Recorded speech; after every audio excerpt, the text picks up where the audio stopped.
Welcome, everyone, to the California Coastal Resilience Network webinar series. I'm just going to wait a couple moments to allow people to join, and then we'll get started.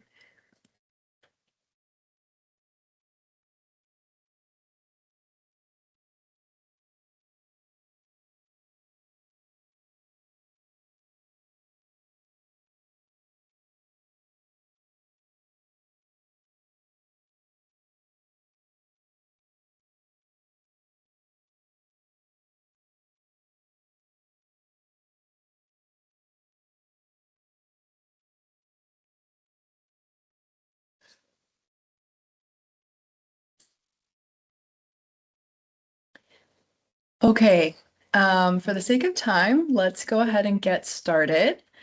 Again, welcome everyone to the California Coastal Resilience Network webinar series. My name is Nina Monk, and I am the facilitator of the webinar series. I am also a 2026 California Sea Grant State Fellow at the Conservancy in the South Coast region. Today, we are very excited to host an interactive webinar for ShoreCast, a decision support tool for evaluating sea level rise impacts to rocky intertidal habitats. Before I introduce the ShoreCast team, I would love for all of the participants to write their name, affiliation, if applicable, and one thing you are excited to learn or want to learn about ShoreCast today in the chat. While you are all writing in the chat, I'm going to start with introducing our presenters.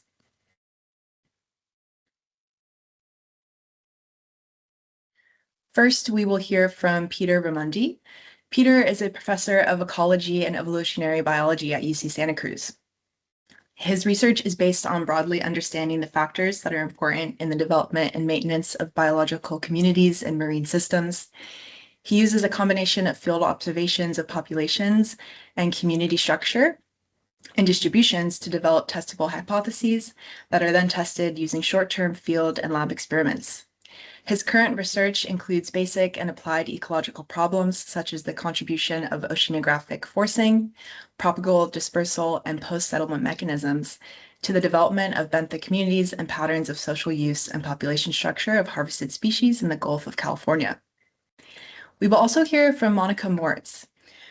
Monica is a marine biologist studying climate change impacts and adaptation opportunities in marine and coastal ecosystems with a focus on sea level rise impacts in intertidal systems. She blends field data, spatial modeling, and input from resource managers to support decisions on where to implement management actions. Monica led the sea level rise modeling presented in the ShoreCast platform, integrating multiple decades of long-term monitoring data to estimate where species will be able to persist in the future. This work builds on her past efforts to create interactive web maps to support exploration of geospatial data. I also want to introduce Melissa Miner and Will Gislason, who are both leading breakout room sessions along with Monica in the second half of today's webinar. For nearly 3 decades, Melissa has played a key role in collection and synthesis of long-term monitoring data from rocky intertidal communities ranging from Alaska to Mexico as part of the multi-agency Rocky Intertidal Network Marine. Data from this collaborative effort provide a wealth of information about the structure and dynamics of these important shoreline communities and are essential for assessing impacts due to natural and human-induced disturbance events. Melissa is a research specialist at UC Santa Cruz, but works remotely from Bellingham, Washington. And Will is a co-founder of Whitecap Geospatial, a consultancy that pairs technical talent with environmental researchers to build engaging interfaces for complex data sets. Through tools like ShoreCast, Will works to make research results more accessible to the people who can act on them. Whitecap's partners include researchers at UC Santa Cruz and UC San Diego and the UN World Food Program. Before I hand it off to the ShoreCast team, here is the overview of today's webinar. Following a presentation from Peter and Monica, we will have a few minutes for Q&A. Then we will transition into a breakout room format where Monica, Melissa, and Will lead 3 concurrent breakout rooms where they will further demonstrate how to use ShoreCast with a specific question in mind. The questions they will demonstrate are listed here on the slide, and as a participant, you will have the choice of which room to join, and we'll do two 15-minute sessions in these rooms. So you will have the opportunity to join and learn from two of the three rooms. More information to come when we get to that point. Finally, we'll wrap up the webinar with an opportunity for participants to share feedback directly with the ShoreCast team. And with that, I will stop sharing my screen and hand the virtual mic to Peter.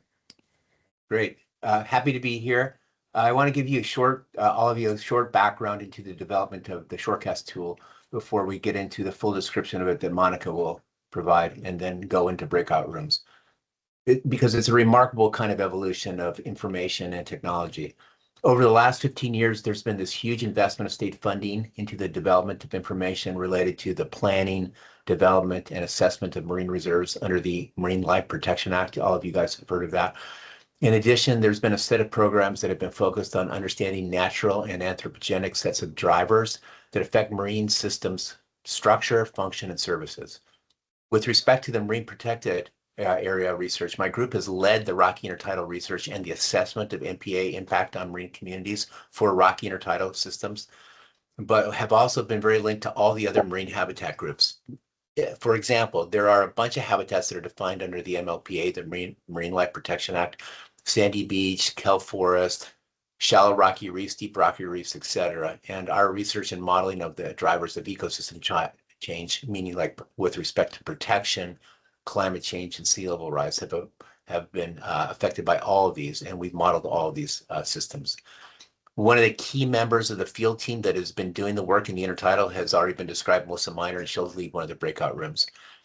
About 10 years ago, we started developing habitat-informed contribution models. These are connectivity models. Sometimes they're called ROMS models. And what they do is they allow you to link communities, marine communities, based upon propagule dispersal, meaning the babies that go out into the plankton and are dispersed and then settle somewhere.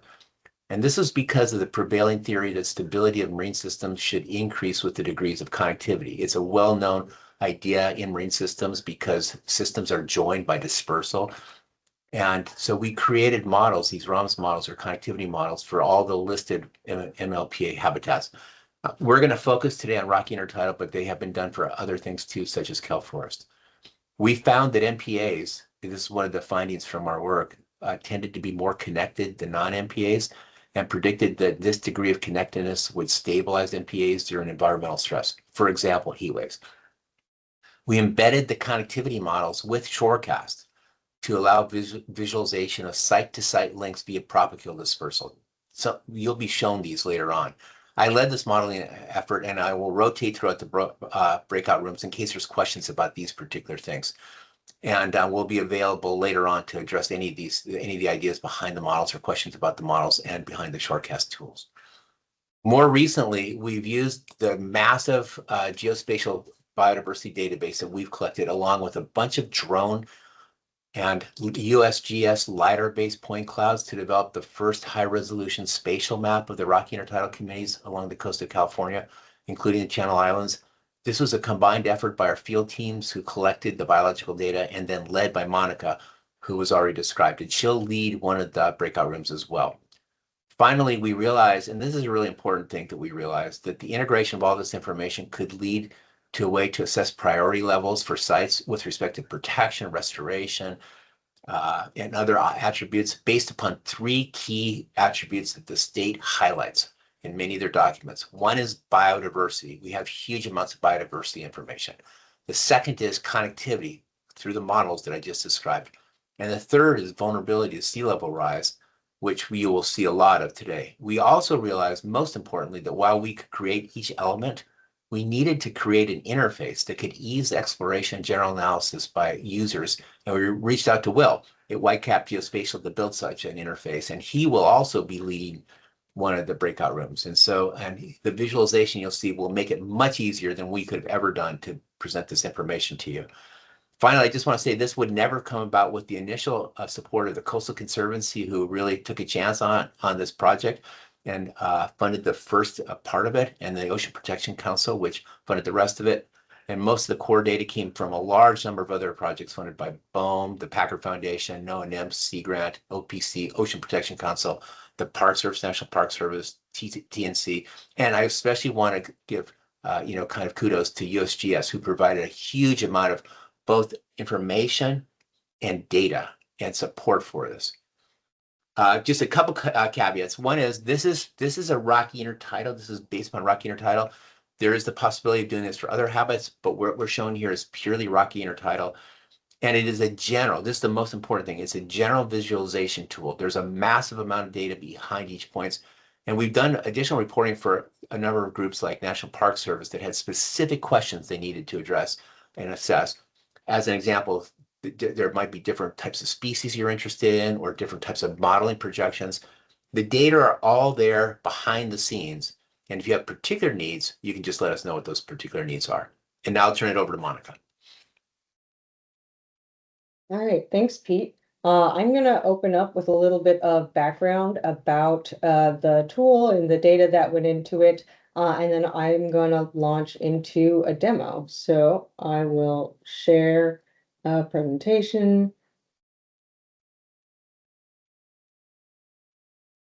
So we set out to understand how sea level rise is going to affect rocky intertidal habitat availability and the species that live there. By the end of this century, sea levels in California are projected to increase by 1 to 2 meters or 3.3 to 6.6 feet above the levels from the year 2000. And intertidal species generally track water levels and wave splash zones, and as a result, they're typically very sensitive to elevation, and they tend to form these bands at specific tidal heights that where they're most commonly found. So with sea level rise, there is the potential for a portion of the rocky intertidal habitat to become lower in elevation or to convert to subtidal habitat. And subtidal habitat is fine. We're not saying that that's bad. We love our kelp habitat, but we do anticipate there could be some losses of rocky intertidal habitat. So if the coastline gradually sloped upward, you might expect that intertidal species would simply move up the rock and track sea level. However, in California, it's not like that for two main reasons. And the first is that coastal armoring and development create these steep vertical walls that block natural shoreline evolution and cut off inland migration. And the second is that the natural cliffs cut off horizontal space for migration as well, although they have the ability to erode and retreat. Even though an organism may be able to settle and survive attached to a vertical cliff face, the overall habitat is still much more compressed. So through marine data collection, we have data on what elevations many species live at relative to the local mean lower low water height. And we created this predictive model of where we could find species based on latitude, longitude, island, and elevation. And then we were able to combine these with these detailed digital elevation maps from USGS, which maps the coastal elevation with a pixel size of 1 meter or finer.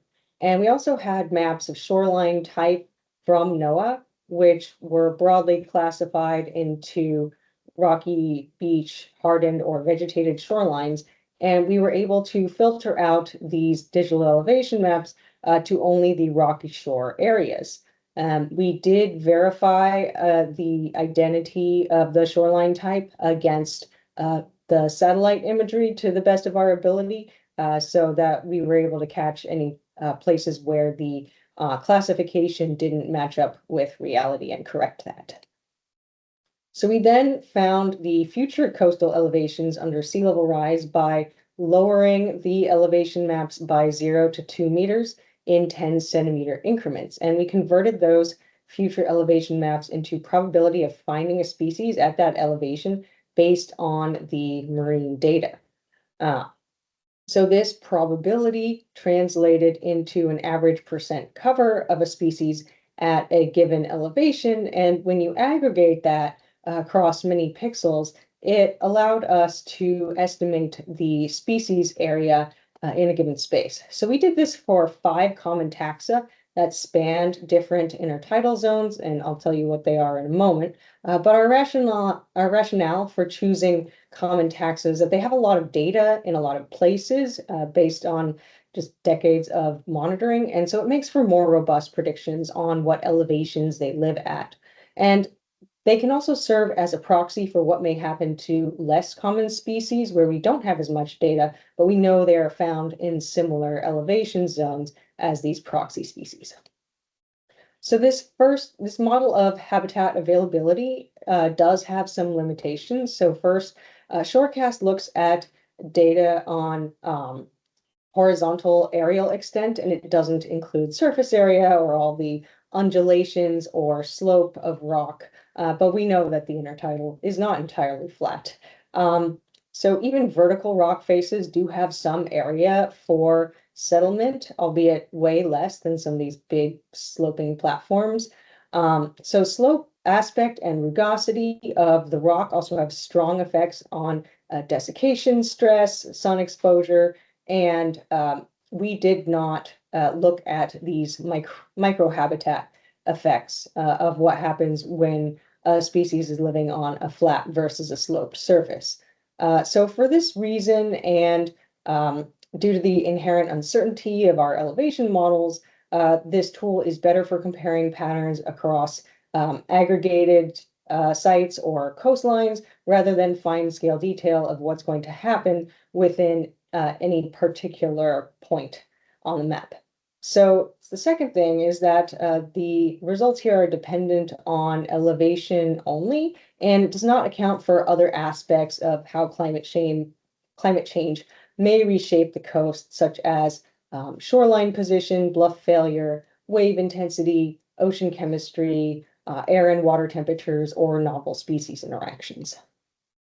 So the 5 taxa that we modeled were California mussels or middleus, surfgrass or Phyllospadix, barnacles, which included Balanus and Thamylus, Sylvicia, a rockweed, and then Fucus, another rockweed. And I will give a brief overview on how the tool works now. And give me just a second to queue it up.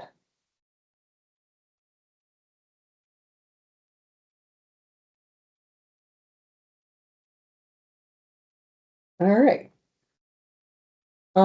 So this is the website, and the first thing that we see when we enter the tool is the navigation menu in this upper left corner, and there's 3 main modules: sea level rise, community metrics, and contribution and settlement.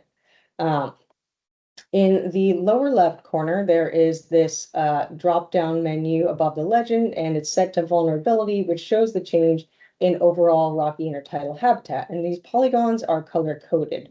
Darker red colors indicate more loss, and blue colors indicate more gain. And you'll see that this is set to 1 meter sea level rise, and there's a lot of red along the coastline, but there is some blue.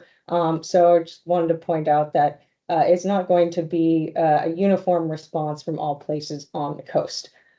So I'll zoom in so we can see this a little bit better. The places that don't have any rocky intertidal habitat within them are left blank. So sandy places like central Monterey Bay don't have any rocky habitat, and we didn't model those areas. But these coastlines are divided up into these chunks called, based on the ROM cells or the regional ocean modeling system. And these are convenient units for describing ocean circulation. The polygons get broken up at marine protected area boundaries, but otherwise they span about 3 to 10 kilometers of coast as the crow flies. So if we zoom in a little bit more, that turns into individual segments, and these are semi-continuous patches of rocky reef. And they are also broken up at marine protected area boundaries. These average about 1 kilometer of coastline each, although there's some variability in that.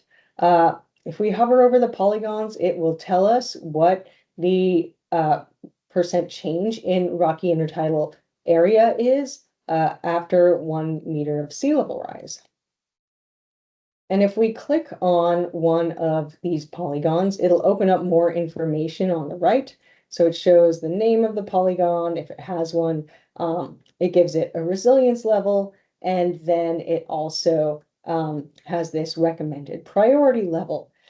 Excuse me. And this is a recommended level for considering management actions to conserve habitat in this polygon. So it's based on a combination of habitat persistence, species richness, and larval contributions to other areas in the state.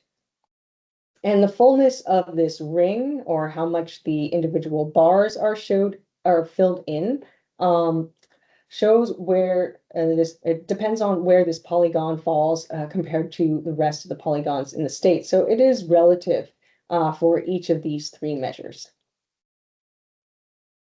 Below this, there's this series of tabs, habitat persistence, species richness, and contribution. And each of those corresponds to a bar in the ring graph.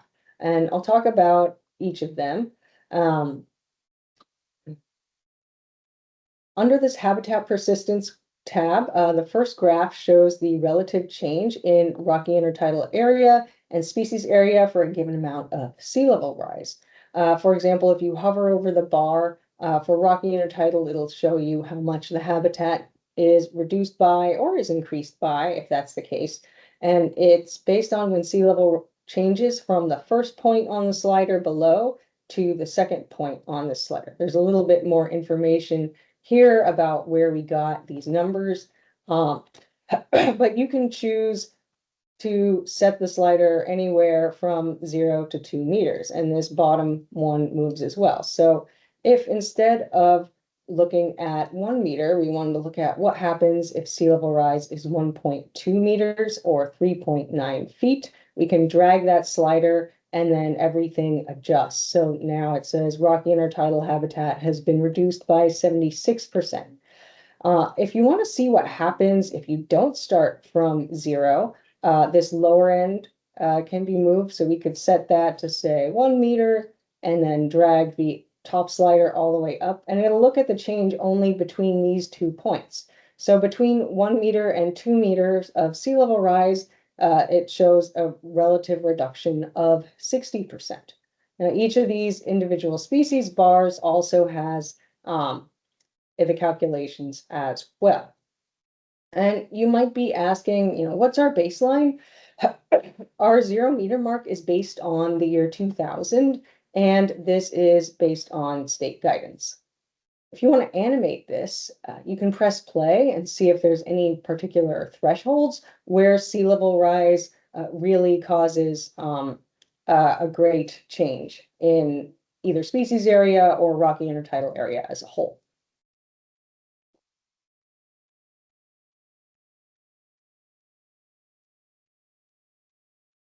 And we gave every polygon a habitat persistence score. So here, because there is so much loss at the 1 meter mark, the persistence score is low. And it gives you a little more information below about where it sits relative to the rest of the state. And that's reflected up here in how much this bar gets filled in. Now we'll go to the species richness tab. And there's another graph. This is a frequency distribution graph, and it shows relative species richness of the rocky intertidal zone within this polygon based on past surveys from Pisco, Marine, and partners. So this graph does not adjust with sea level rise, though we do expect that sea level rise would cause some changes to biodiversity based on available habitat.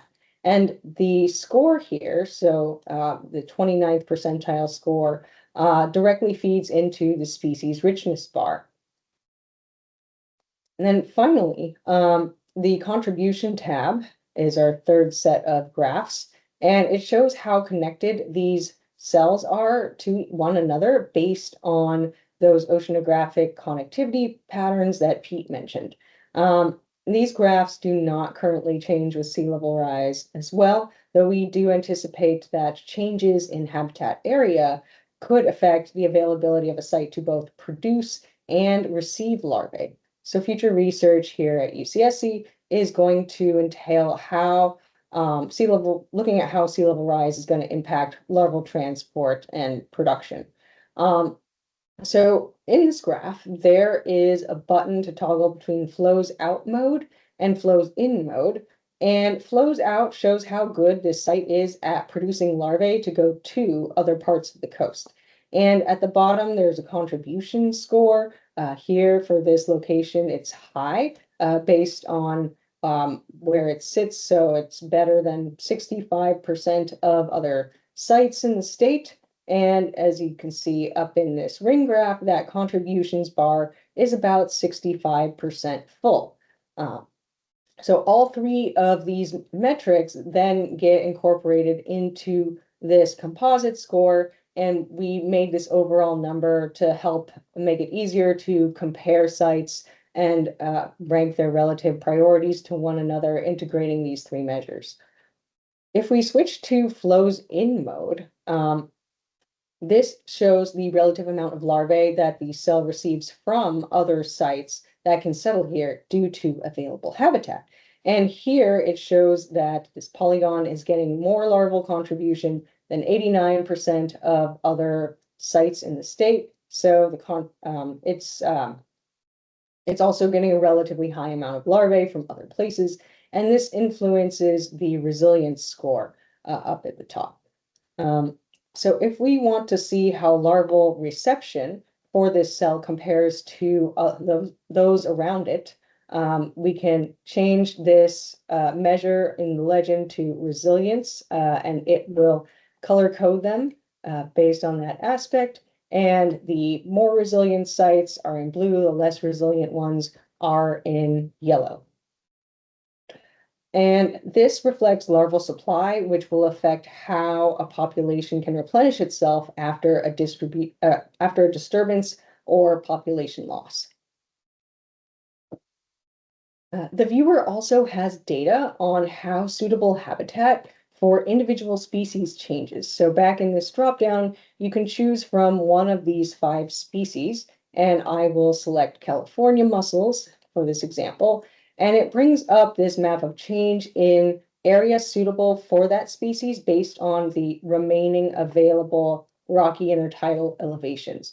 And so again, blue shades indicate gains, and then red shades indicate losses, and the whites are more neutral.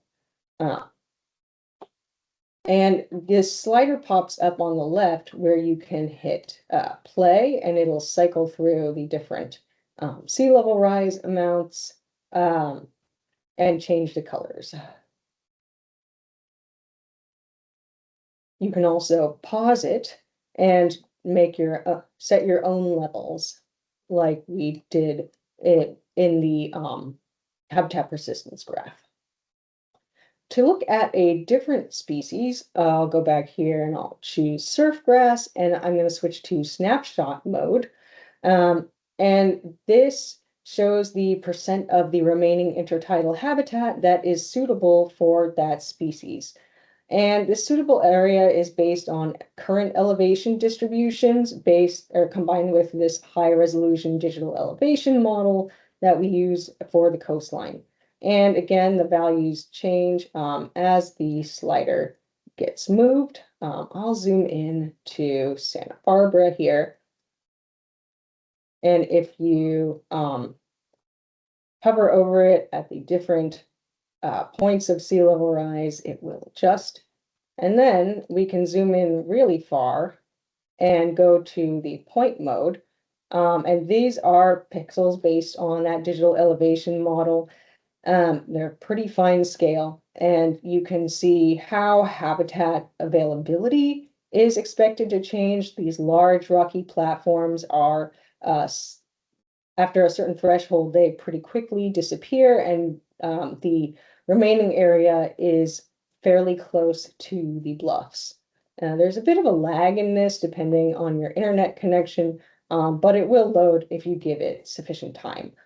And so at each of these points, it'll give you the estimated probability of finding the species there based on percent cover at that elevation, and they will adjust. And so there's this initial increase for surfgrass in a lot of the coast. I'll zoom back out. The polygons get a little bit more greenish in these moderate sea level rise amounts, and then go back to being more yellow. And if you play the animation, that becomes a little bit more clear, especially over here where some of the blues get more intense and then start fading back towards yellow.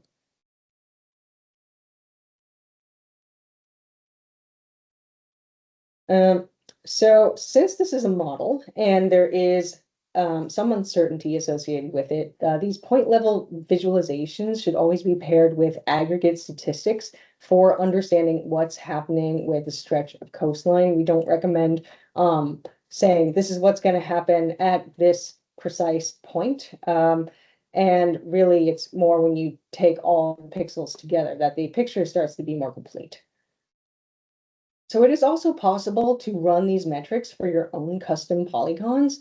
So if you click this polygon upload button up here in the upper right, it'll bring one up.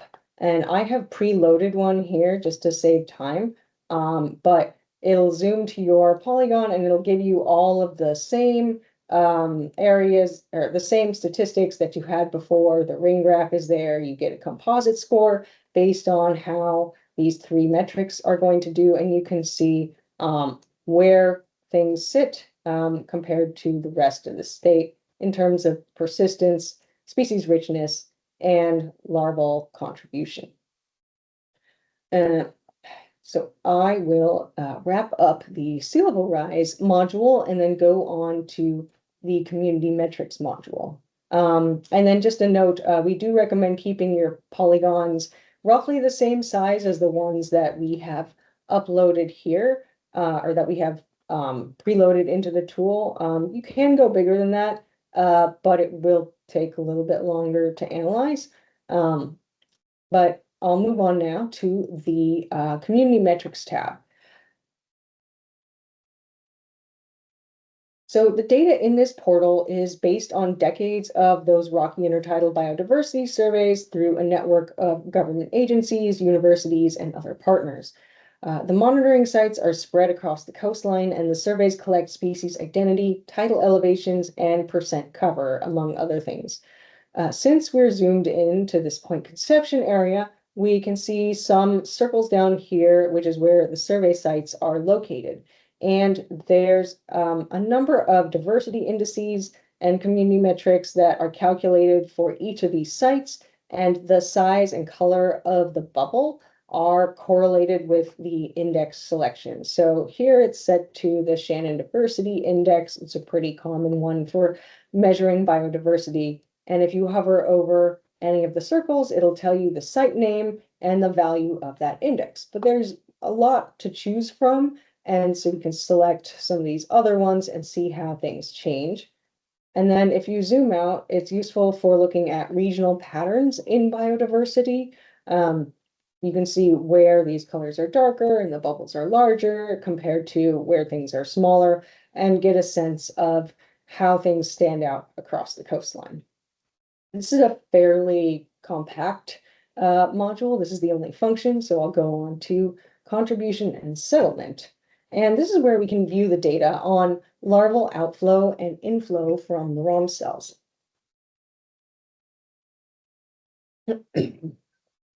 So this map view rotated sideways. So what you're looking at here is north is on the left and south is on the right. And the outlines of those ROM cells are visible with the MPAs highlighted in purple. So there's two modes here, again, flows out and flows in, and you can toggle them. So flows out, again, shows where those larvae are going to after leaving a particular cell.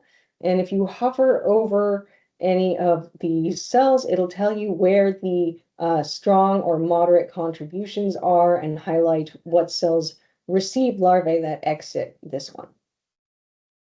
I'll go over to the Channel Islands because that's a really good example here. There's a lot of connectivity. And a lot of the larvae flow northward. So if you move the cursor around, you'll see that many of the larvae either flow within the islands or go up towards the mainland. If you click on one of these cells, it will open up that side graph again and then take you to the connectivity graphs. And we see that this is one of the most connected cells in the state. Larvae are going to a lot of places, and so the contribution score is very high. If you hover over a different cell, you can have two going at once. It gets a little bit confusing, but if one doesn't have any significant connections, if all the connections are fairly weak, it'll show no significant connections. You can also toggle this to flows in mode, and again, that shows where the larvae are coming from to get to that cell. And in the Channel Islands, we see a lot of larvae are coming from other islands or to the south, although not exclusively. If you click on that again, it'll bring up the flows in graph and show you where it sits relative to the rest of the state. So this is a pretty cool visualization. You can make your way up the coastline and see where the major reception or export centers really jump out. And then there's a couple of other things that can add extra information to this visualization here. So this button with the filter icon shows, it allows you to see just protected or non-protected areas. So if you don't want to see the MPAs, it'll filter those out and you can see only the connections from non-MPA cells to non-MPA cells. You can look at only connections between MPAs, or you can look at just state marine reserves or just state marine conservation areas. And the number of connections likewise dwindles if you are restricting your view to only the cells within certain marine protected areas. And then you can turn it back to all to just see everything again. The one last thing is that if this sideways orientation is challenging to interpret, you can flip it back to the standard north-south view by clicking this button with the 4 arrows in the right corner, and that's going to spin the map back to what you would expect it to look like. In some places, it's a little bit more challenging to interpret the connections this way, particularly because California is such a long state. But the cells where larvae originate or are received are highlighted to help with that.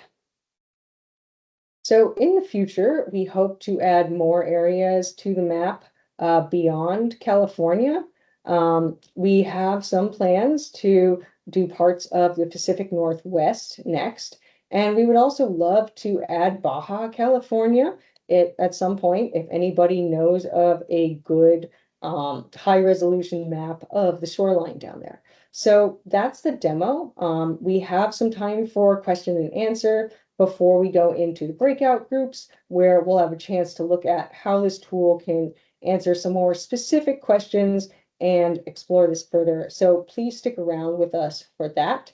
And we would also love to hear your feedback on this once you've had a chance to play around with it. So if you have ideas for how things, or for things that would make this more useful to you, we want to hear about it. And I will pass it back to Nina. Awesome. Thank you, Monica. That was a great presentation and demo, and this model is just so impressive, and the amount of data and is incredible, and the user interface is also amazing and stunning to look at.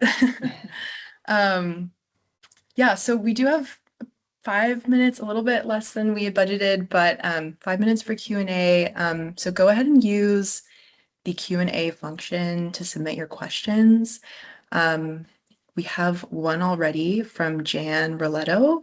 They're asking, what data do you need to include the shoreline of the South Farallon Islands in the ShoreCast model?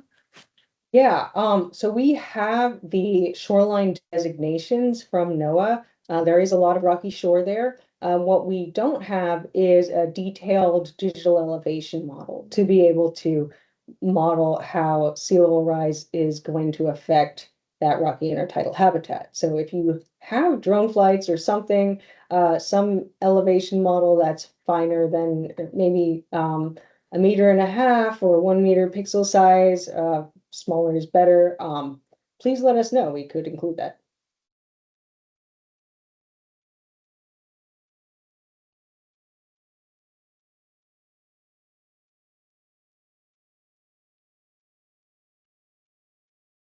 Great.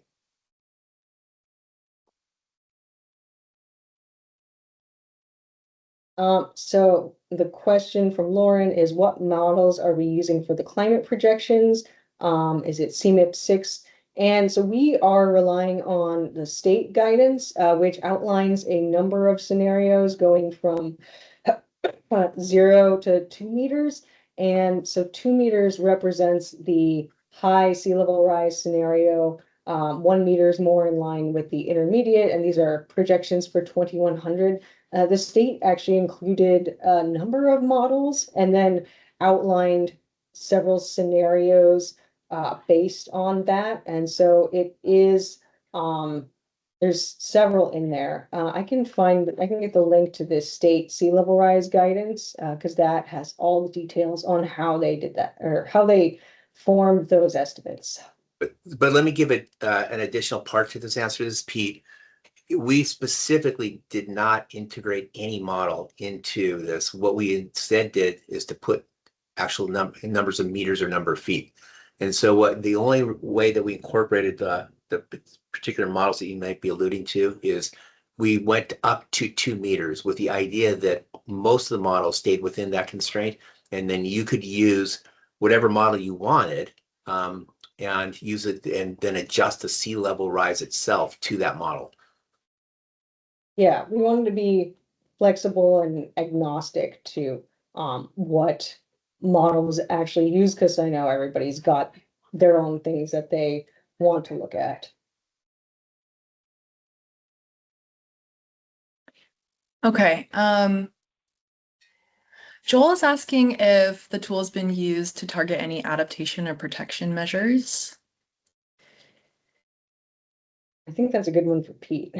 Yep. So it has not been used yet because this is the official rollout. We have used elements of the model in a lot of ways. We have used the connectivity framework and the modeling for the last 6 or 7 years to inform the MPA in a lot of the MLPA and the MPA assessment in a number of ways with respect to candidate new ones we're working on right now, candidate new or expanded ones, or which ones we wanted to prioritize for monitoring based upon connectivity.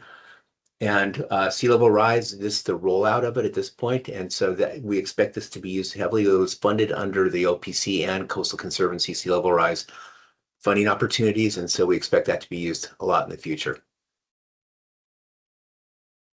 Awesome. Caitlin is asking a question about the lines for flows in and out for the larval movement. The lines had some different shadings from each other. Do the different shadings indicate anything? Yeah, so the purple ones are for MPAs, and then the or going to or from an MPA. And then there's a little bit of color subtlety for the strength of the connection, although it's not as pronounced as the sea level rise colorations. Cool. I wanted to add something too that I think might help clarify things in the future. The filters are really useful because you can look at like connectivity between SMRs and SMRs or SMCAs and SMCAs and so on. But the more you filter, the more likely it is that any polygon will show as not having any significant input or output. And that's because it's going somewhere that has been filtered out. And so keep that in mind. A lot of these things, especially some of the SMRs, are far from other ones. And so if you have only SMRs, it's going to look like maybe there's nothing coming into it or it's not going anywhere. That's not the case. It's going somewhere. It's just not to another protected area. Okay, for the sake of time, we have to move on to make sure we have time for our breakout room sessions, which are going to be super helpful and informative to dive in on some more specific questions for this on how you could use the tool. Pete, I don't know if you want to try to answer some of the questions that are in the chat by responding to them, but or in the Q&A, but there's some good ones. But let me share my screen to get us going.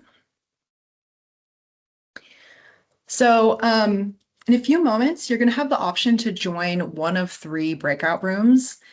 Monica, Melissa, and Will are each leading a live demonstration on how to answer the following questions using ShoreCast.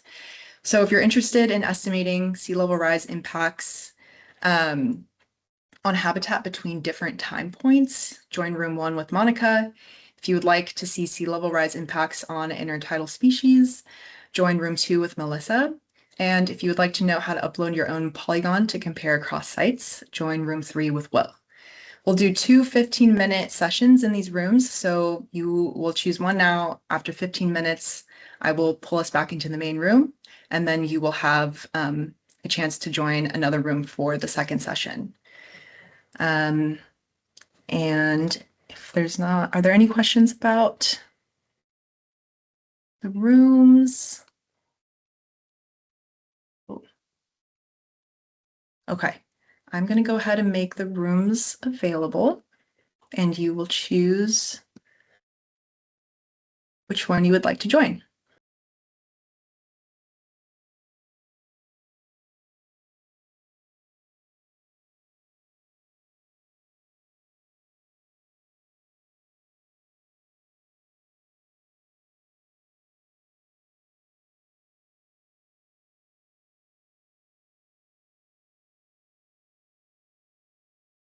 All right. Hi, everyone. Give it just a few more seconds for people to filter in. This is room 1, and we are looking at how to estimate sea level rise impacts based on different time points.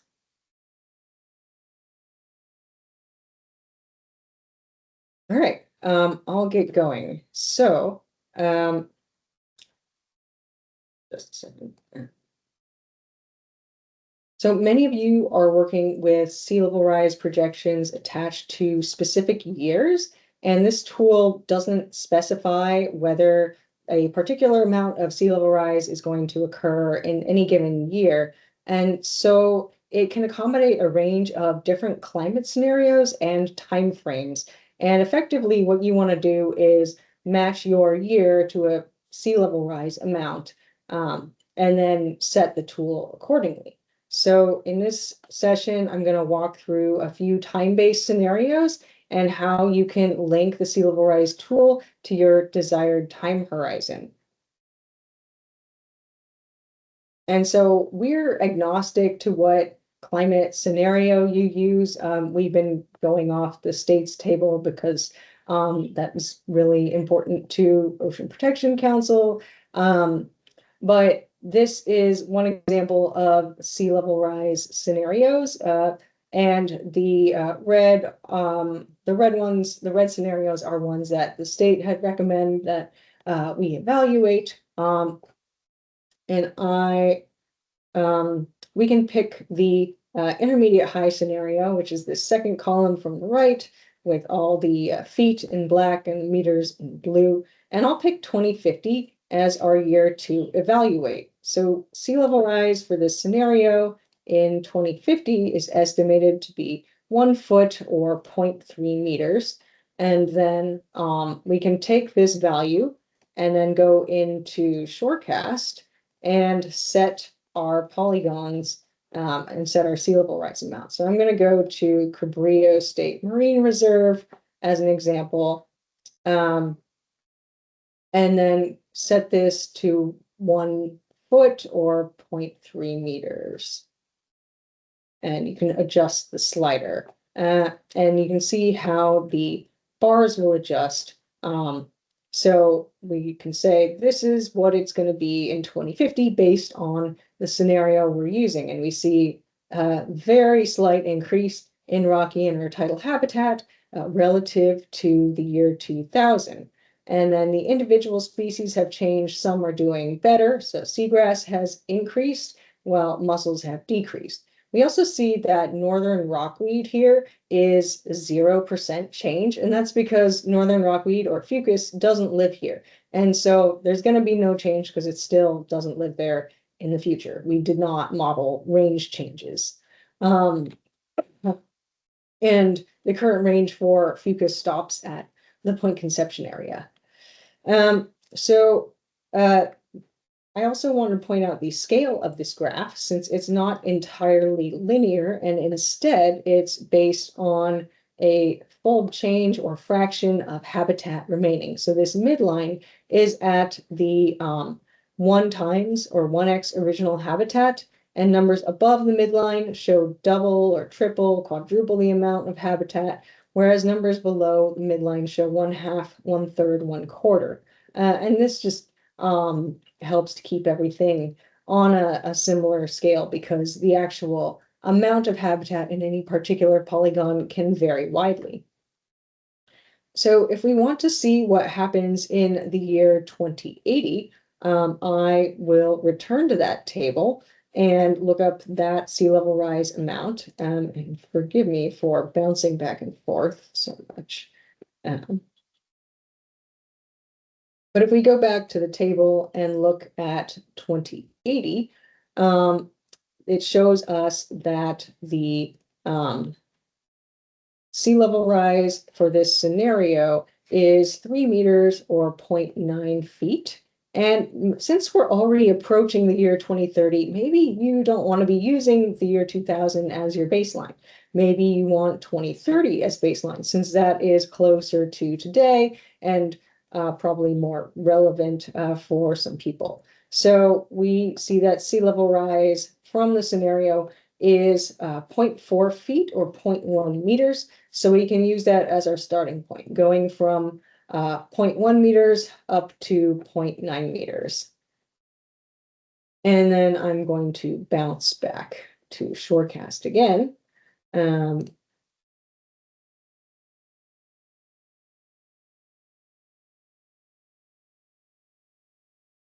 And then we can adjust accordingly. So we can go to 0.1 meters on the bottom and then 0.9 meters on the top, and readjust the graph. So then between those 2 points, there's a 68% reduction in habitat using 2030 as the baseline.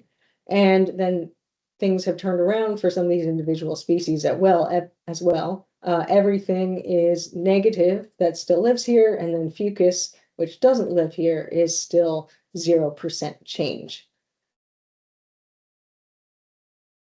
So that's the gist of it. Basically, you find your sea level rise scenarios, and what sea level rise amounts corresponds to the years that you're interested for that scenario, and then you set the slider accordingly. So we've got a little bit of time here, and I was wondering if anyone else wanted to either check out a different time horizon or call out a certain sea level rise amount in a certain place and investigate a different example.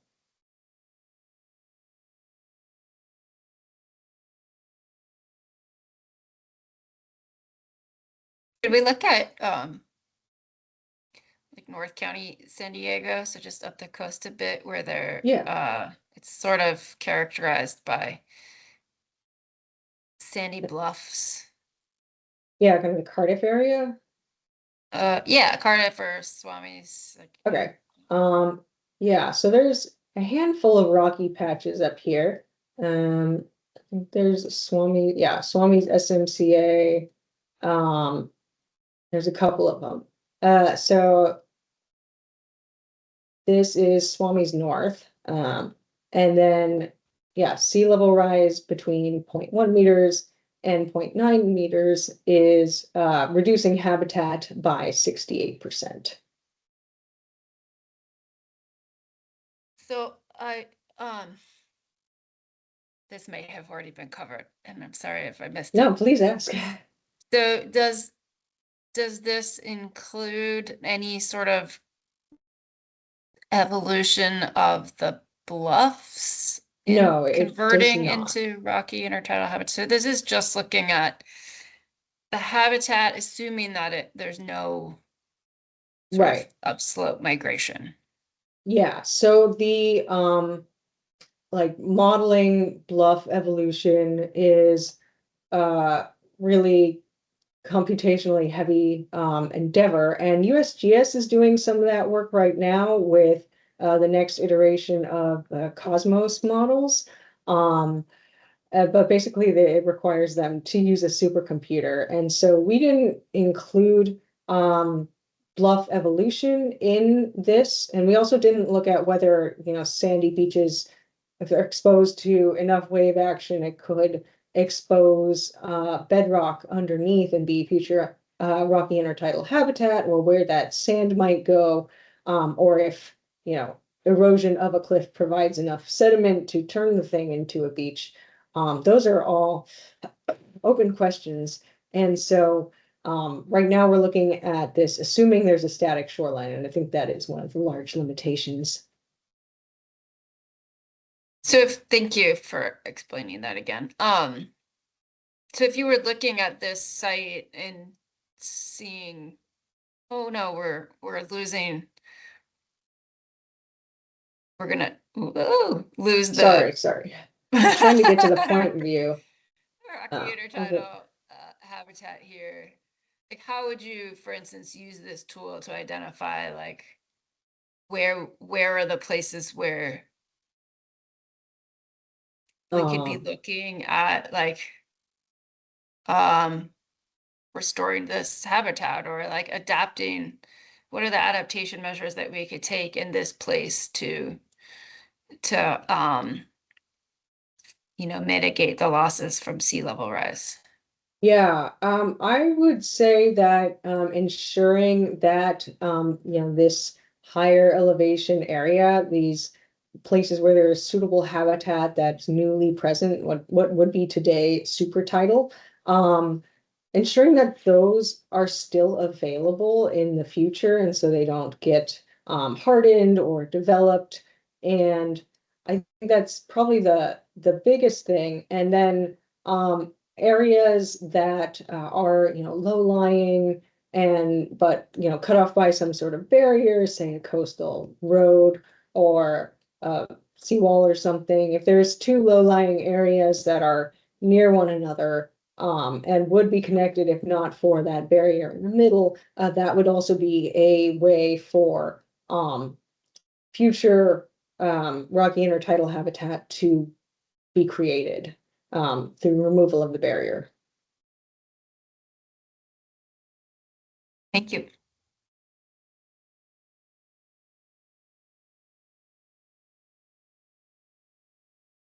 That's a good question. Does anyone else want to ask a question about doing things related to timelines or about the tool in general?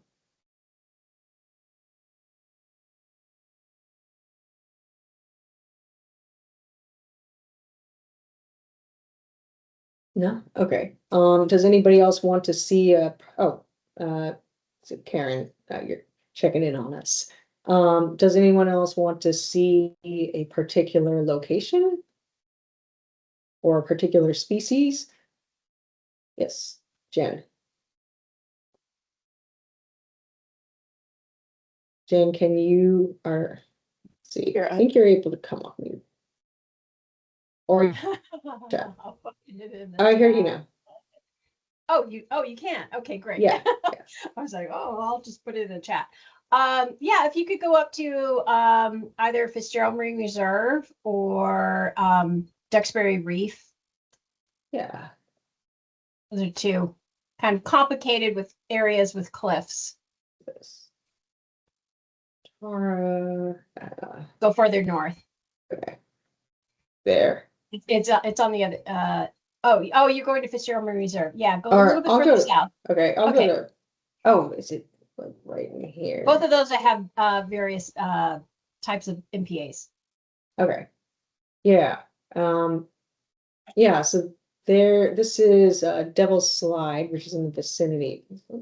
So Montara. Yeah, a little bit further south. That whole area. Yeah. Okay. There you go. Yeah. Those two. Yeah. Okay. So I'll slide this back to 1 meter. Yeah, the rocky intertidal habitat decreases by 56% with 1 meter, and then pretty much all the species lose area, but surf grass doesn't lose as much as everything else. Okay. Okay. What about the little one just above that one? This No, one? that That one. Yeah, Montara SMR. Also a loss, but surf grass ends up pretty neutral. This one doesn't do as it doesn't lose as dramatically as the other one. And what about the block just below that, the one that you're on now? There you go. That one. Yeah. Yeah, similar loss, but then seagrass or surfgrass increases. So we do see a lot of surfgrass increasing at these moderate sea level rise amounts where other species end up losing because it's a low zone habitat. So we are getting more low zone at that intermediate level. What was high is becoming low, and then what the high zone stuff is running into the cliff. That makes Okay. sense. Okay. Okay. It looks like they're calling us back. Thank you.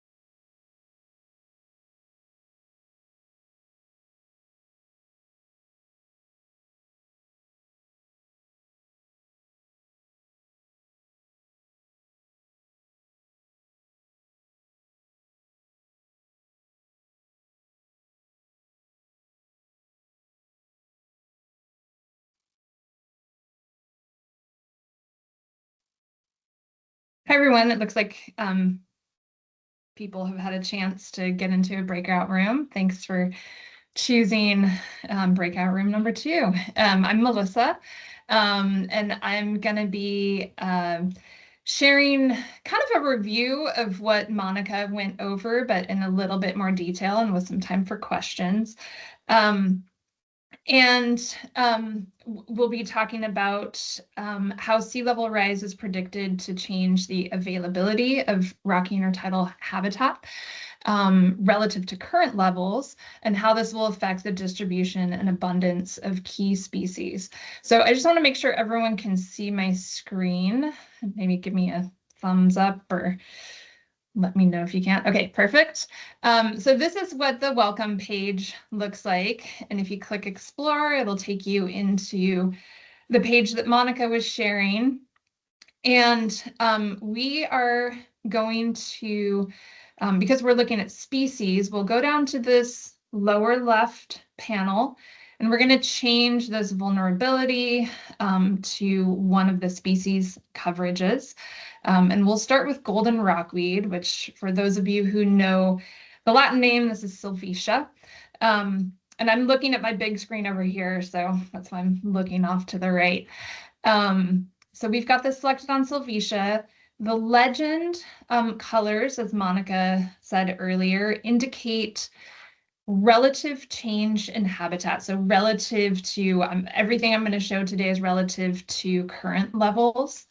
And so blue hues indicate an increase relative to current levels, and red indicates a loss of habitat. So we're going to zoom in a bit to the Point Conception area. And I'm going to move this back to current levels, and you can see that the change there is kind of this white hue, which indicates no change. But if we move this to, let's go to 0.5 meter, you can see that most of these areas turn red. If you hover over, you can see that suitable habitat is predicted to decrease by about 60 to 70% at 0.5 meter sea level rise. And this is suitable habitat for golden rockweed. If we can look, at higher sea levels, this gets even worse. So in general, things aren't looking great under most sea level rise scenarios in this region. If we look at predictions in a different area, so we're going to move to one of the Channel Islands. This is San Nicolas Island, and I'm zooming in with my mouse. You can also, as Monica noted earlier, use this tool to zoom in where the segments level, which is indicated by this icon. You can zoom out to the ROMs cell level. And then we'll look at this finer scale detail in a few minutes. But what I want to do is just run through the whole scenario here and kind of talk you through what's happening at San Nicolas Island. So we're starting at almost no sea level rise, and we're going to go all the way to 2 meters. And you can see that we're actually gaining habitat. So this is a gain of a lot of habitat for golden rockweed in some of these areas on San Nicolas Island. And that's because this is one of the few places where there's actually room for retreat of species. So it's a place where the shoreline is gently sloping, and there's rocky substrate above the current high intertidal line. And so that allows these communities to retreat up higher as sea level rises. And I'm seeing that there's a delay in my end. I apologize for that. But another key point, and I'll just stop this animation, is that even in kind of this best case scenario where you've got this rocky shoreline that's above the current high tide level, and another key point is you don't have a lot of development in this area, even at the highest, or even in those best case scenarios, at the highest sea level rise scenarios, you're still getting habitat loss in some of these places. Okay, and then the last thing I'm going to share is we're going to switch. So all of those estimates were change relative to current day levels. If we want to look instead at the proportion of rocky intertidal habitat that's predicted to be suitable for, and in this case, we're going to switch to surf grass at a given point in time under a certain sea level rise scenario. We switch to this snapshot view, and this legend now indicates yellowish hues are 0% chance that are forecast for a particular species existing in a certain area, up to, and this will change based on species and sea level rise, but blue hues indicate a higher a higher level of habitat that is predicted to be suitable for a given species. So let's zoom to a different area of coastline. We're going to go to San Luis Obispo County, and we'll go to the Shell Beach area. And here we're going to zoom all the way in to the points level. And Monica showed this a little bit, but I just wanted to show it in a little more detail.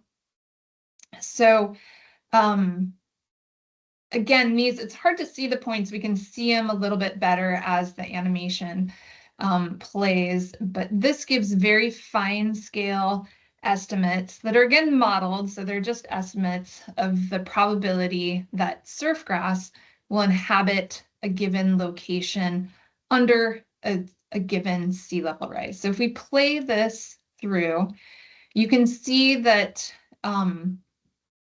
that the probability of surf grass existing in these areas, first of all, the habitat retreats inland, and the probabilities in general go down.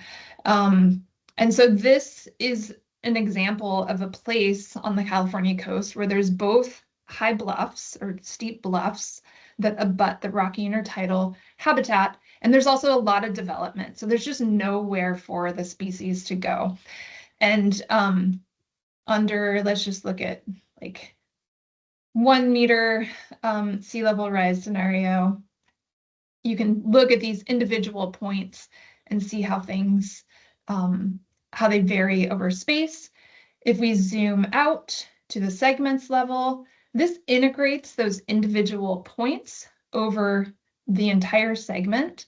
So this is taking kind of the prime habitat for surf grass and the not so good habitat and integrating it to give you one value for the segment.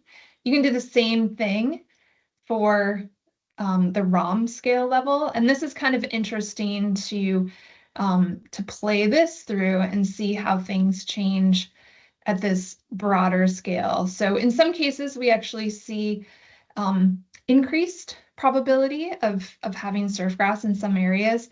And in other cases, we've got decreased probability. And then the last thing, just as a reminder, is for all of these ROM cells, you can click on any area and have this, this right panel pop up, which Monica talked about in a fair bit of detail, so I won't cover here. But I want to leave time for questions, so I will go ahead and stop there. And I am hoping that you can unmute yourself. It looks like there's a question in the chat. So the question is, when you've selected a species in a particular sea level rise, are you able to download the data? For instance, the percent cover or the percent habitat gain loss across cells at that point, or probability of presence across cells for a given snapshot. So the answer, I think, is yes. I'm not sure if that's something that I know that that's something that we've talked about, is being able to download the data. I'm not actually sure if that's available in this version, but I'm going to bring in Pete, hopefully. So I've just indicated that we have a question, and if he can join in, then he will, and he should be able to answer that. All right. And are there other questions?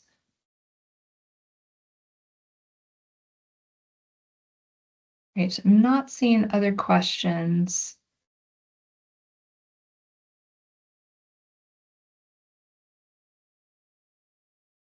Hi, Melissa. This is Katie from Santa Barbara County. And I was just wondering, does the model or the map track sea level rise over time, or just with degrees change? So it's so as Pete said earlier, it's not an over time thing, because different sea level rise models return different estimates of what, how much the sea level is predicted to rise. And so we built it so that you could kind of pick your own scenario. So you can adjust the sea level rise, and if we actually go back here, then you can adjust the both the scale that you're looking at things and the sea level rise. So if the model that you are that your area is most aligned with, for whatever reason, predicts a sea level rise, a maximum sea level rise of 1.5 meters, and we go to the change. So this is the level of habitat loss or gain, and in this case, loss that's predicted under that particular sea level rise. So it's not a time thing, but you can, if you have a model that you're working with, you can plug in those values, if that makes sense. Okay, yes, helpful, thank you.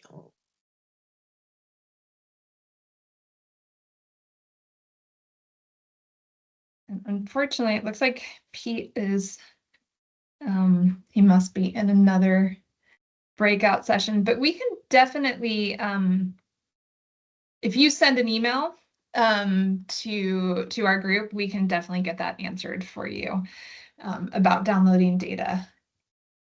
Thanks, Melissa. That was from me, Erica. I'm with California Department of Fish and Wildlife on the MPA Okay. team. So, yeah, thank you.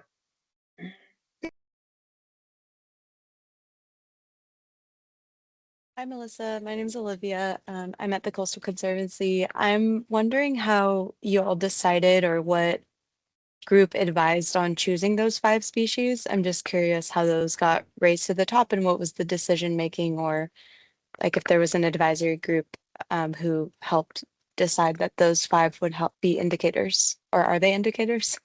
That's a great question. And I was hoping somebody would ask that actually.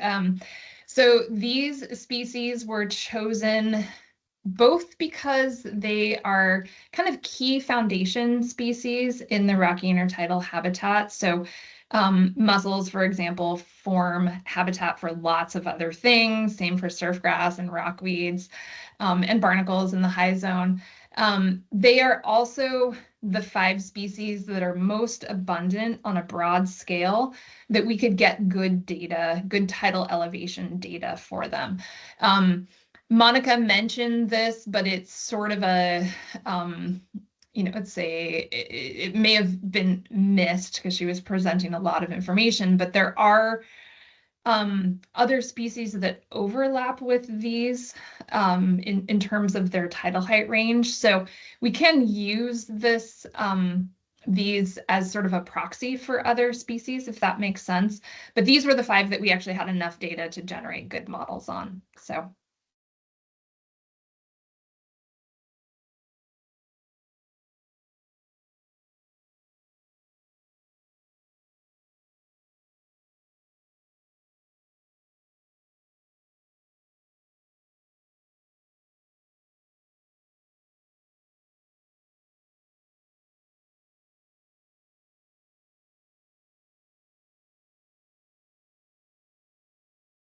Hello, I'll just give folks another minute to choose a breakout room and we'll get started in about 30 seconds or so.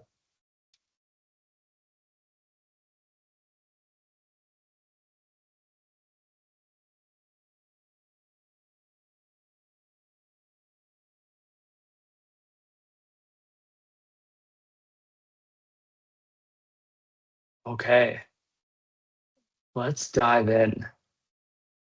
So I'm gonna tool again, and we're gonna be diving in a little bit deeper into the site detail panel that we're looking at. So we can see those, we can see this both for our ROMS level data as well as our segment level data. So here we're looking at the regional ocean modeling system cells for aggregation, as well as we can zoom in further, see it for the just the segment of continuous coastline. And what I'm going to do is I'm going to talk through these at a little bit deeper level than what Monica talked through. Pause for any questions from you all on kind of what this is really telling you, and then look at how to upload your own polygons to get the same results, but for an aggregation unit of your choice. Okay, so starting from the top here, the first thing we note is resilience. And that is kind of a combination of 2 different factors, one of which is how much the area of intertidal habitat is going to change with sea level rise. So that's the 1 meter of sea level rise on top of the sea level at the year 2000. And then we also combine that with the number of flows in for larval populations from other sites along the coastline. So this is answering the question, in future sea level rise scenarios, how likely are we going to have area for intertidal species to inhabit, as well as how likely are there going to be inflows of species to actually land there and grow? If resilience is very low, the habitat is not likely going to be either present or filled in with species. We also have the priority level, and that is based off of this composite score. And so we're looking at the habitat persistence here, which is another way of saying how much of the habitat will be around after 1 meter of sea level rise. The species richness for the area.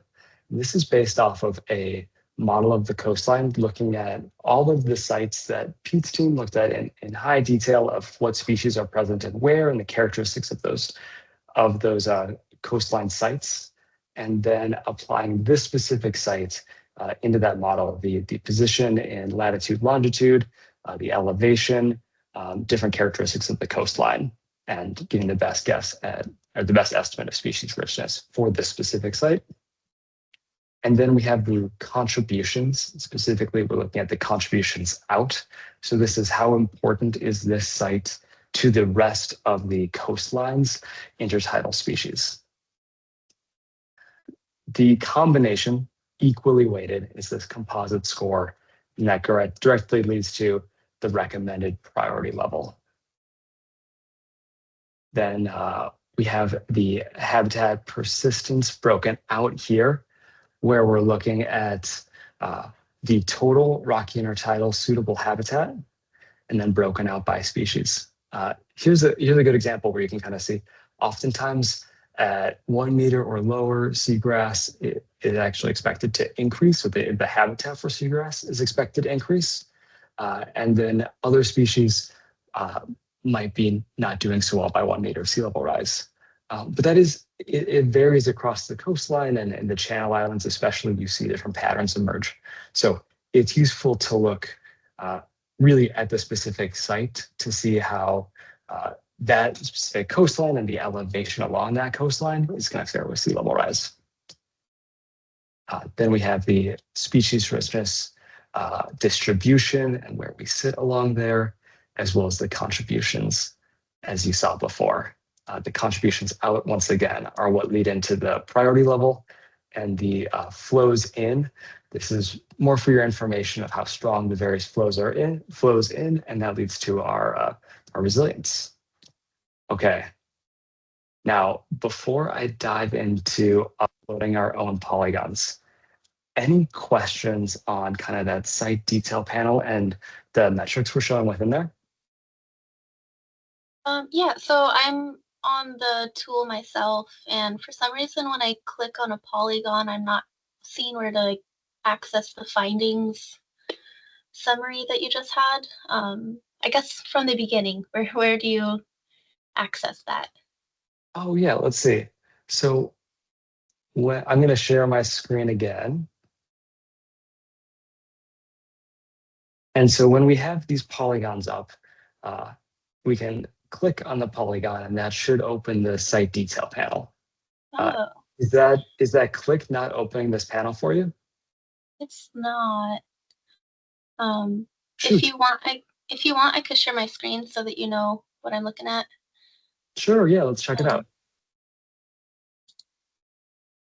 Oh, wrong screen. I'll just bump this over. Okay. Yeah, for some reason, when I click on them. Yeah. Oh, interesting. I'm curious, if you reload the page and try again, does that change anything? Maybe. Oh, okay. Oh, there we go. I'm sorry, I have no idea what was going on with that first try and why it wasn't working, but I'm glad it's working now. Yeah, sounds good.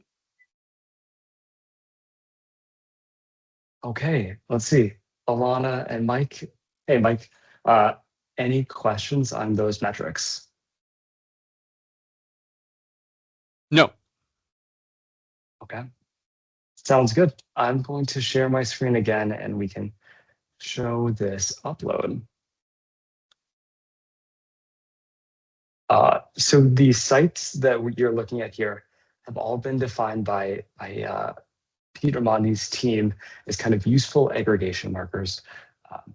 These segments in particularly are useful because they tend to have consistent results between them, where the ROM cells are at a level where, you know, one part of the coastline in the ROM cell might be trending one direction and not the other. So definitely recommend, as you're exploring, looking at this segment level. But let's say you have a region of the coastline in particular that you care about. We have this upload custom polygon button here. And if you open this up, we support a few different types of files.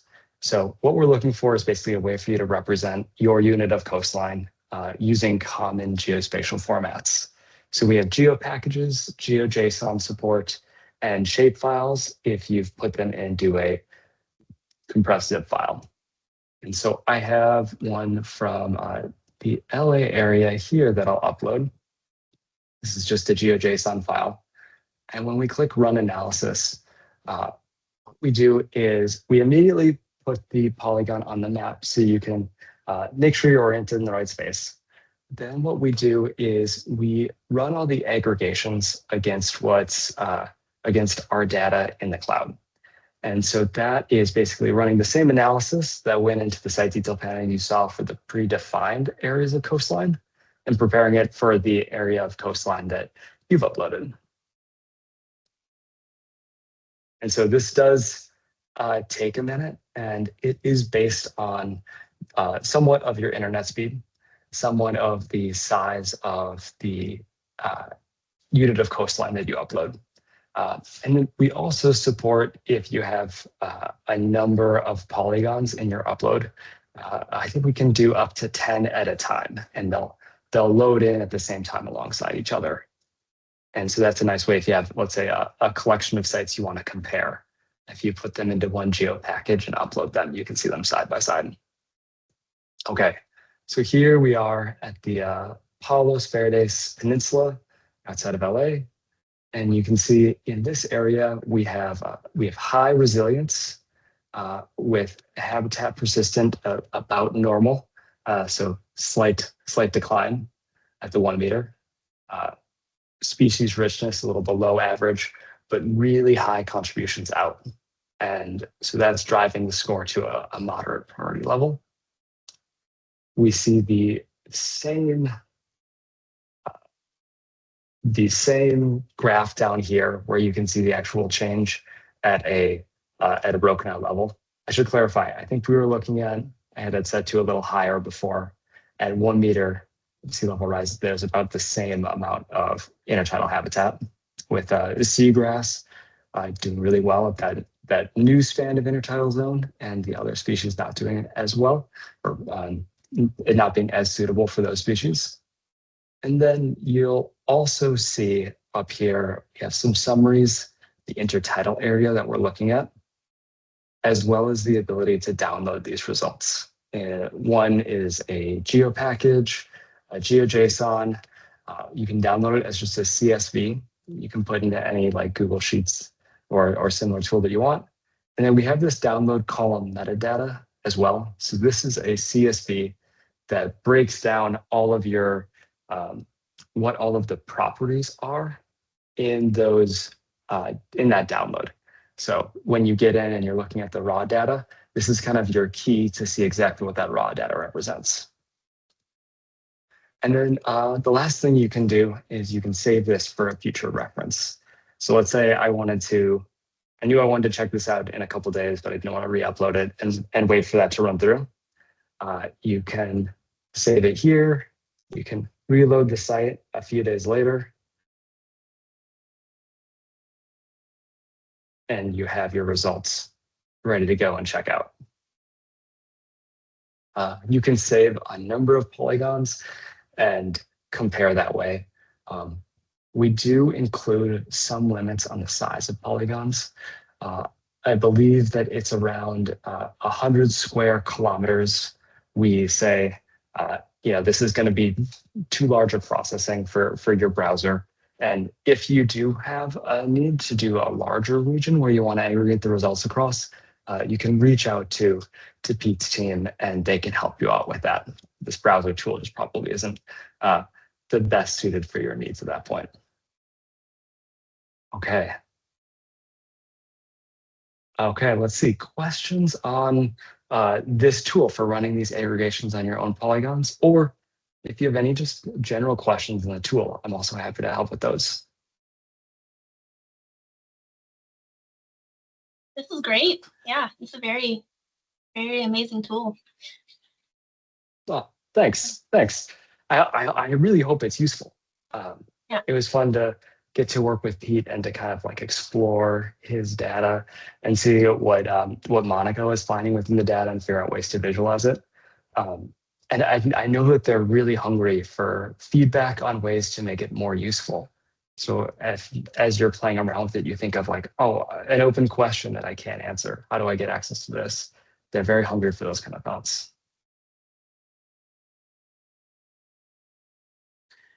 Well, Will, for transparency's sake, for other folks here, Will and I have worked on a number of tools together as part of our work with the Center for Coastal Climate Resilience here at UCSC.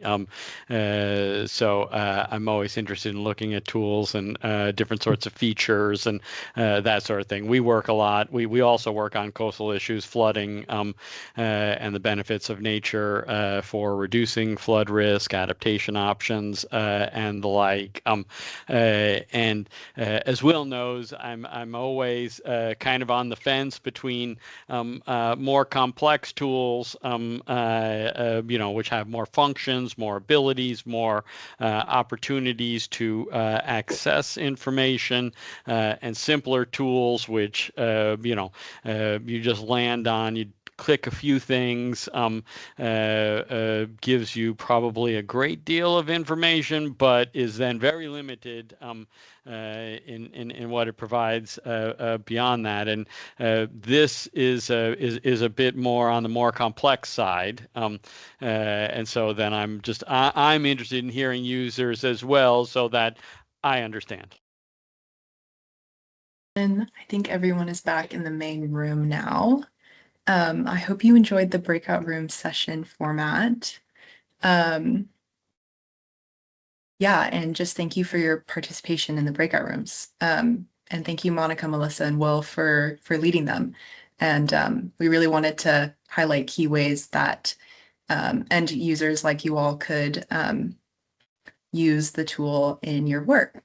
So the ShoreCast team would like to spend the last few minutes of the webinar hearing feedback from participants. And like I said, you all are the end users of this tool, so it's a great opportunity to share any feedback or recommendations for future versions of the tool.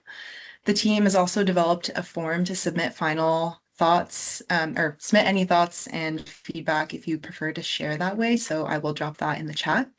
But yeah, Pete, Monica, Melissa, Will, feel free to chime in if you have any final thoughts on user feedback.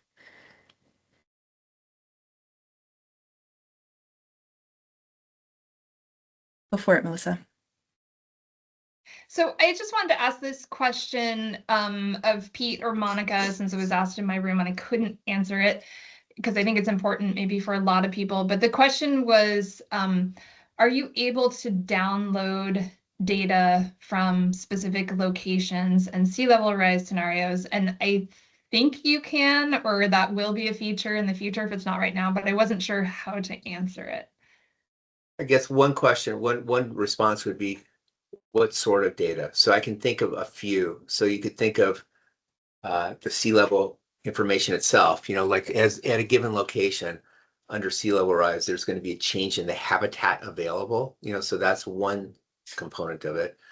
The second thing is that then in the modeling, what happens is when that habitat is changed, like the geomorphology has changed because the water has moved up, then we use a separate model to place the species in the locations that are still suitable for them. And so if you're talking about all of that. Right now, we can't, it's there. We don't have a process to download it.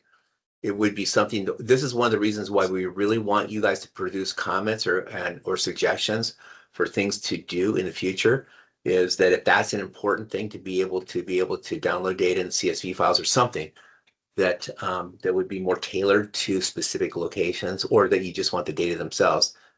That, I think that's a good suggestion. We have not included it yet. I'll just chime in there with the create your own polygon feature or upload your own polygon. You can download CSV files, and you can download like GeoJSON files as well with the aggregate statistics for the polygons. Yeah, and so that's right. So, but if you want point by point, we don't. That feature is not yet there, right, Monica? Yeah, there's a lot of points, and so Yeah, there's a lot of points. Yeah. you just have to email me.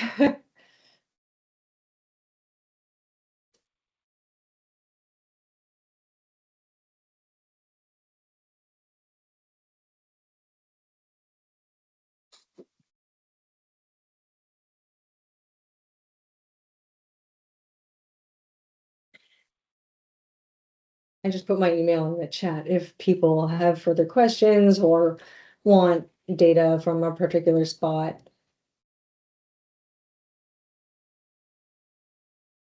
Yeah, and maybe if they have more specific questions, they can email you. I know we were trying to monitor the Q&A and ran out of time, and I asked Pete to look at the Q&A, but he doesn't have access to it, so apologize for that if you had a important question, but maybe you can email Monica.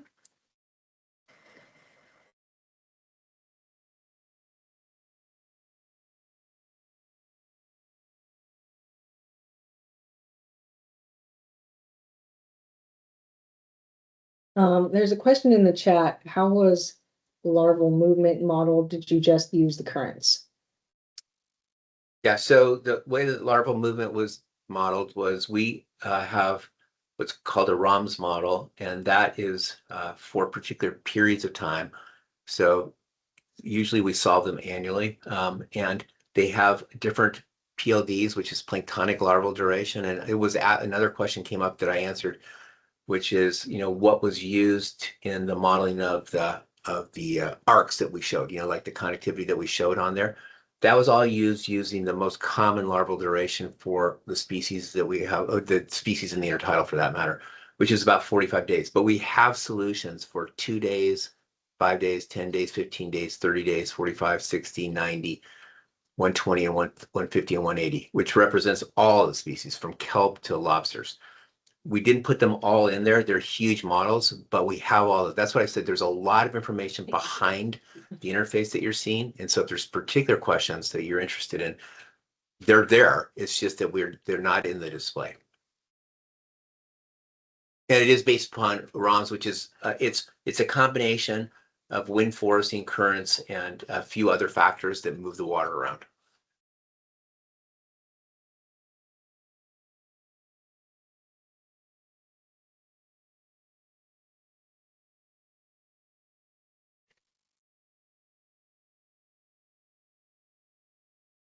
We have one more question from Karen Baines, and that is, when predicting habitat persistence, did you verify that rocky substrate will be exposed as sea levels move up the adjacent beach? And that is one thing that we were not able to model here, is what's going to happen to this interaction between rocky substrate and sediment. Some of these reefs are backed by sandy back beaches, and so we assumed that if it's rocky today, it's going to be rocky in the future, but we don't know that. We also don't know that places that are sandy today are going to be sandy in the future. So if if enough action sweeps out all the sand or makes it hard for sediment to continue accumulating there, it is possible we could gain rocky habitat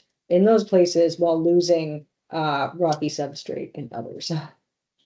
Let me just add one thing. I think a part of the question that was just asked was, there are locations that are sandy currently, throughout the tidal zone that may also have rock behind them, that are at upper levels. And so one of the things that we anticipated doing, there was another project that was funded at the same time this one was, which was for sandy beaches. And they were getting very specific DEMs. They're mostly using DEMs for a set of sandy beaches. And that's still something that we want to do, is to incorporate that information just in case there are locations where there is rock behind the sand, because those could be future retreats for rocky species. But we do not have that information right now.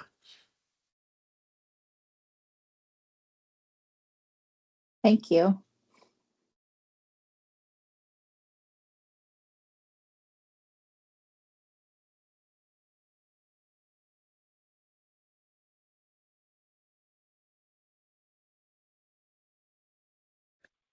Awesome. We have a few more minutes for any more conversation, and would love to hear if anyone has any specific feedback or things they would wish the tool could have.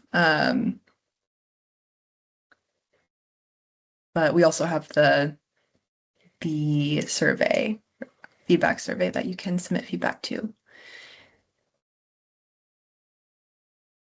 I think one of the things that you might be interested in is, like, where do we think we would go next with this? And so there are some things that we are thinking about. One, and that's why we want to solicit your request. Most of the requests are going to be around rocking or tidal things, which is great.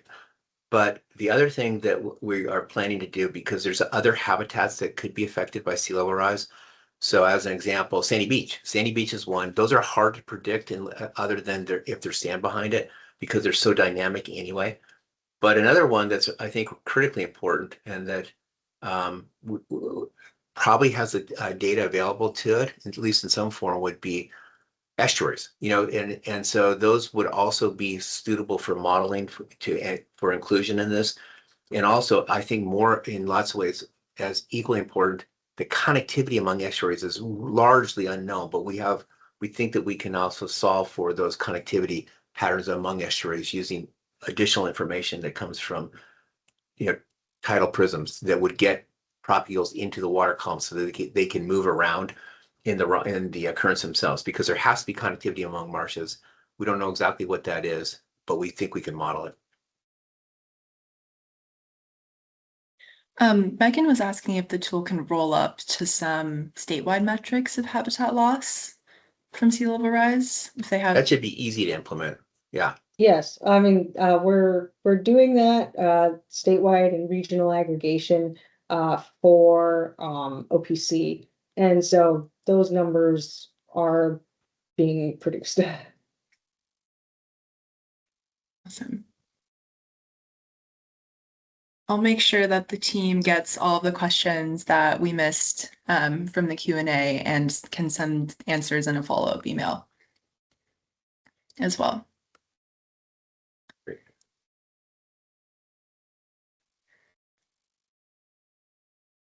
Okay, well, we're in our final minute. I just want to extend a huge thank you to everyone and the presenters, especially, for taking the time to put this together.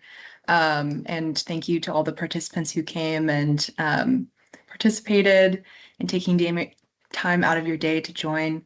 And yeah, we will see you in the next Coastal Resilience Network webinar,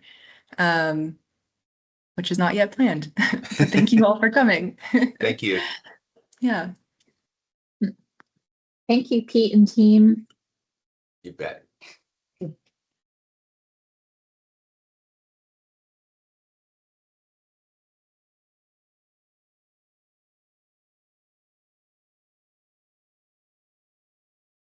That was Do you want us great. to stay on? I will stick around. Yeah, how for a was your minute. experience? It was good. Yeah, everything worked well and got good questions. And so, yeah. Were you able to chat through everything you prepared in your session, or did people immediately have questions, or how did that go? I didn't give people the option to ask questions mid. I just sort of ran through the stuff and then gave time at the end for questions. Okay. Because I was concerned that if people started asking questions in the middle that you wouldn't get through all the stuff. But there was plenty of time at the end for questions. So it was Okay. nice to have it be extended to 15 minutes. That was Okay. perfect. Awesome. Yeah. Well, thank you for operating under the uncertainty breakout room format. And that was a great learning experience for me as well. Yeah, I'm Yeah, glad we it's pulled it all also- together and got Monica audio and Yeah. Well, Did you I have a think good? my Yeah. Go ahead, Will. sorry. I was just going to say, I think my only regret is that I didn't leave more time for questions in the breakout group. It seemed like people were maybe more willing to tee up a question